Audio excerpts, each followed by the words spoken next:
This is part 2 of my new for 2020 tomato growing series, and today I'm going to show you how to prick out your seedlings and transplant them into modules to grow on.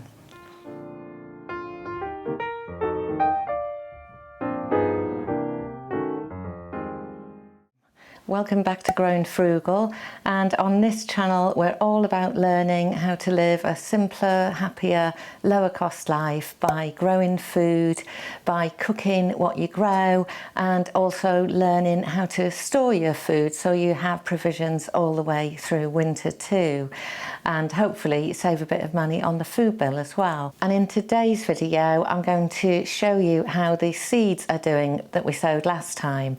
So I've got an update for you for how they looked after a week, and now in today's video I'm going to prick out those seedlings and get them into module trays, and we're now at 11 days in and these seeds are growing brilliantly. So this is part 2 of the tomato growing series, so if you stick around to the end I'll tell you what to do in preparation for the 3rd video in this series, when we'll be planting out our tomatoes in containers or in a grow house out in the garden somewhere.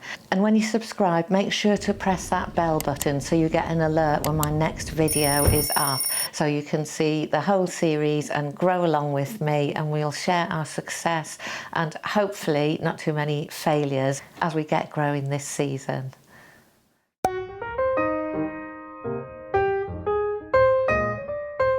These are the seeds that I sowed only a week ago. Wow, they have germinated amazingly well. They're up and about now, so I haven't got them in a plastic bag or a propagator anymore. They're out just sitting on the windowsill, and you can turn your tray so that the tomato seeds on both sides get sun, and that stops them leaning in too far down one way. They're quite what you might call leggy already, these seedlings, but don't worry about that at all, because when we prick them out you'll see I have a solution for that. And by the way, if you haven't started yet, there's still plenty of time to sow tomatoes from seed if you're in the UK climate here. So the other thing to do with tomato seedlings when they're reaching this stage is to just gently, as you're going past during the day, to just kind of gently rub your hand across the top. And just this little motion gives them an experience of everything not being completely perfect, and that helps them to grow strong and be more resilient, just like us people. And the other thing to do at this stage is just to keep an eye on the water levels. You can do that usually by just getting a sense of how heavy the tray is, or just sticking your finger in the compost. So what we want to do with little tomato seedlings like this is to ensure they stay moist, but definitely not overwater. I'll say it again, be very careful about really soaking these seedlings, because what can happen is what's called die-off. So the seedlings, if they get too wet, they get I think it's a fungal disease, and they will, all these sort of healthy looking seedlings can just all die away because it's just too wet for them. So there's nothing to worry about. If all your little seedlings die off, do not worry, do not give up, just start again, go back to video 1. Things will fail as we learn how to grow food, and your job is to be like that little persistent toddler that falls over again and again when they're trying to learn to walk, but they don't give up, do they? They keep getting up again and again, and that's what we have to do as gardeners too.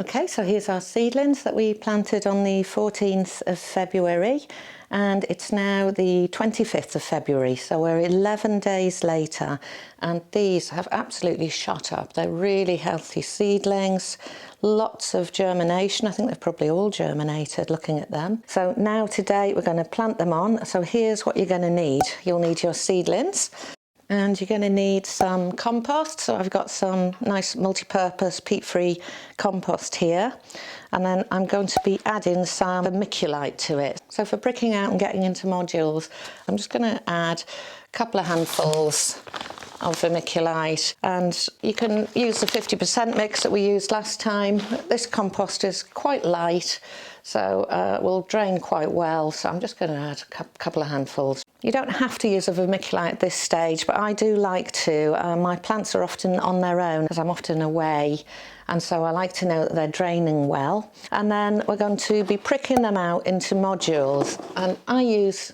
this system here. I've had really good success with it for the last 3 years, and it will last a long time. So although it's plastic, it's not single use. And what this kit is made up of is this that you will need, which are some kind of module trays or a tray of yogurt pots with some holes in the bottom.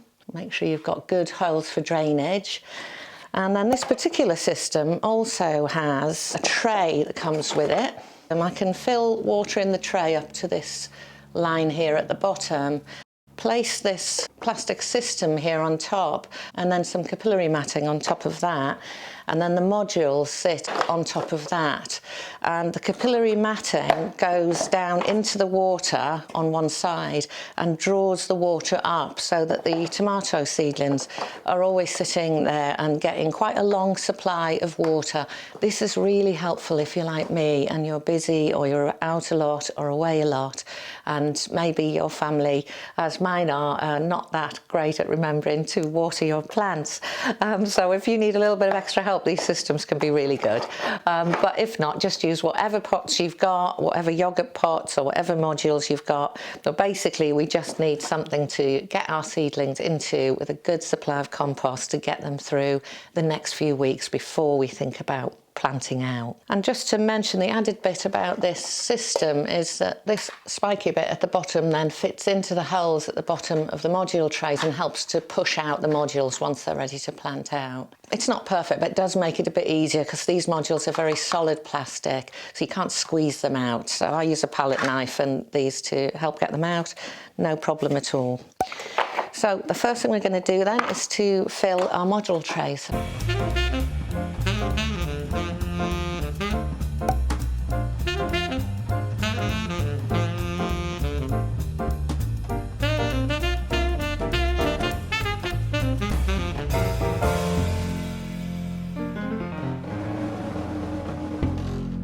There we go. Module trays are filled up to the top, and now what I'm going to do is to fill this tray with water just like we did when we planted originally, and then stand the compost in there to let it get wet. So now there's time for a cup of tea. And what we're going to do is just prick out, so we're going to take out these little seedlings, choose the strongest ones, and then pop them into these module trays. So all we're going to do first of all is just to make a little hole in the centre of each module.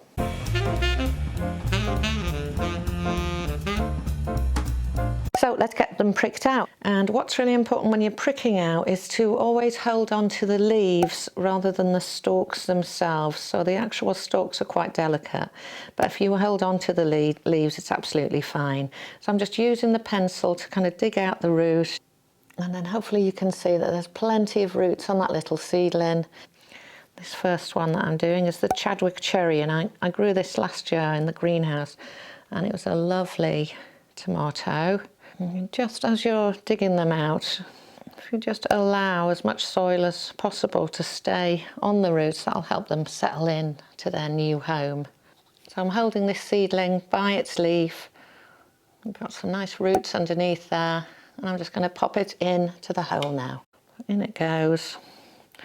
And what I'm going to do is to get this seedling down as low as possible. So with tomato seedlings like this, they will grow roots from their stalk, so it's absolutely fine to push them down low into the soil. And the further down you go, they will grow new roots on their stalks underneath there, and you'll have nice, strong, sturdy tomato plants. So don't be afraid to kind of push the roots down, or worried if they're all going into a little spiral. The lower the better.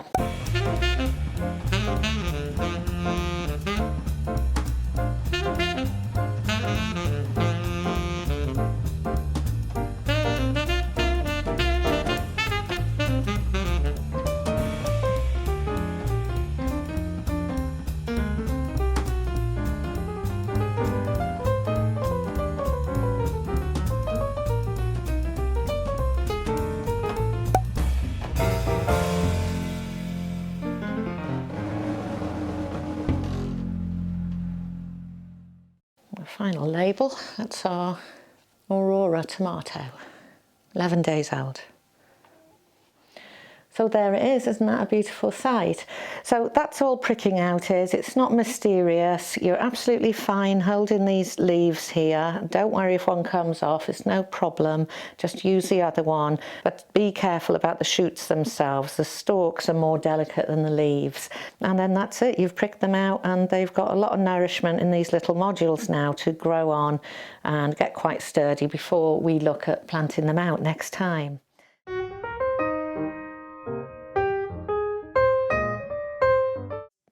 So what you'll need for next time is to have thought about where you're going to plant out your tomatoes and get your compost ready. So whether that's in these little plastic grow houses that I've got, and you can use grow bags, you can get peat-free ones now I understand, or you can use a shallow bag planter, which is what I'm going to do this year, and fill it with whatever compost you like, or you could be growing them in the greenhouse. So think about where you're going to be planting them, and when the weather gets better, do some preparation so that everything's all ready to go. If you're going to be using pots that you've used before, give them a clean before you put in your nice new compost, and don't get too enthusiastic and send them out too soon. It's really important they don't get caught in a frost, and the weather has been awful this winter. So nothing to do in between now other than making sure that your modules stay watered. So at this stage, cover off, get them into as bright a place as possible. For me, they're going to be indoors on a windowsill. So let's just get these onto the windowsill. So that's all of our strong seedlings pricked out into their modules, and they'll sit and grow on now on the windowsill. So please give me a thumbs up if this video has been helpful to you on your tomato growing journey, and I look forward to seeing you next time.